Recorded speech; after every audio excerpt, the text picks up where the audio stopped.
What's up po mga idol? Meron naman po tayong panibagong vlog ngayon.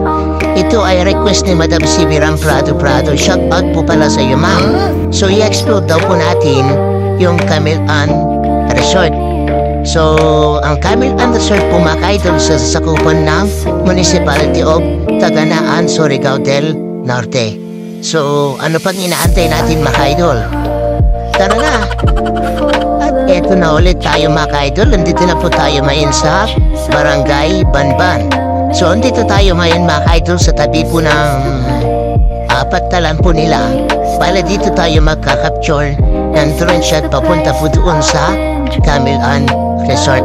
So kung napapansin niyo po mga idol, natatanong naman po natin. So ang layo po pala nito is 1 kilometer. Hindi totoo yan.